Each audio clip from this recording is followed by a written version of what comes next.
Hi and welcome to episode 34 of Weekly Geek. So this week I'm going to talk about how to be more focused and more targeted in your target market so that you spend and waste less money on marketing and convert more opportunities. So we're going to take like the dartboard approach to it. So I want you to have a think about your target market.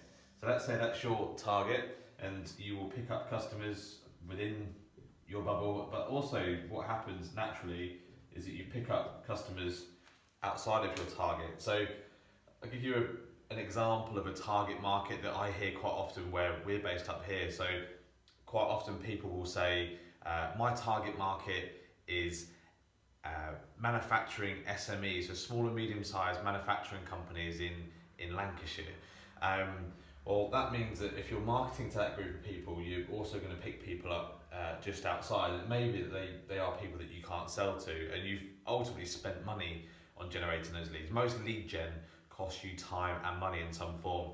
So my preferred approach to it is you take the same circle initially, but you make it a lot smaller. So if you take that previous definition of SME, manufacturing and Lancashire, so the first thing you can do is say, well, actually, which part of Lancashire? So you can actually make it even smaller. You can say, right, actually, I'm going to target East Lancashire.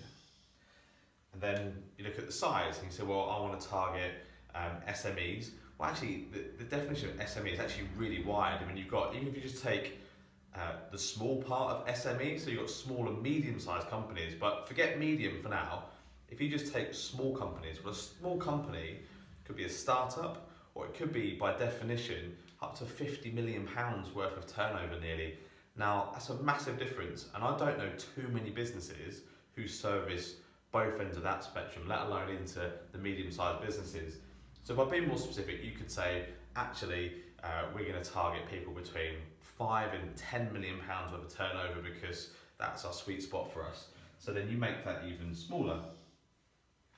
And then you might say, well, okay, they're a manufacturing business, but there's lots of different types of manufacturing businesses. Just because they make stuff doesn't make them all the same. And one thing that might differentiate them and whether your product or service is relevant for them is maybe their route to market. So some manufacturing companies could be B2B, they could be B2C, so they could be manufacturing really complex things that need big sales teams or people to go and sell them. They could be manufacturing widgets that they sell on eBay, right? So again, think about, certainly if it's relevant, think about what they actually do in turn and whether your product adds the most value to them. So again, that makes it smaller again. And then the last thing is actually about the culture of that business and even the personality of the person that you're trying to deal with. So let's say we've gone with our East Lancashire based small £5 to £10 million manufacturing company that targets B2B clients. It may be that you want to deal with because your products and service, you might want to deal with the owner manager of that business, right? Well, you could have two identical businesses and the personality and mindset of the owner of one will lend itself to your product, and the personality and mindset of an owner in the other one over here being very different, although it's the same business, means that they might not buy it.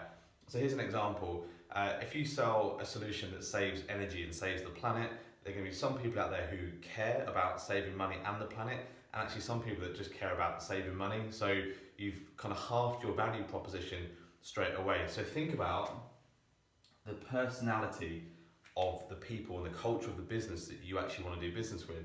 Because not only does it make your products more relevant, but you might end up actually doing business with people that you really like doing business with. So the great thing about doing this, and by aiming here into your bullseye, it means that when you miss the bullseye, you end up with stuff maybe just outside in these other areas, even way out here. But the great thing is, it's still all inside your original bubble. You're not picking up stuff or as much stuff outside of your original target. So that means all the stuff you do pick up is relevant, and you're still going to close stuff out here, but you're probably not going to close stuff out here.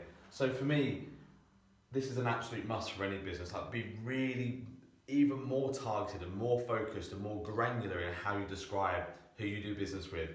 And as a result, two things are going to happen.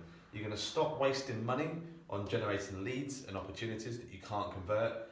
And then when you do find good leads and opportunities, because you're more focused, you'll close more. So get better close rates and stop wasting money. And that's the key message for this week's Weekly Geek. You can find us on facebook.com/SalesGeekUK, Twitter and Instagram at SalesGeek UK. I'm Richard Few, founder and chief geek at Sales Geek, your sales director.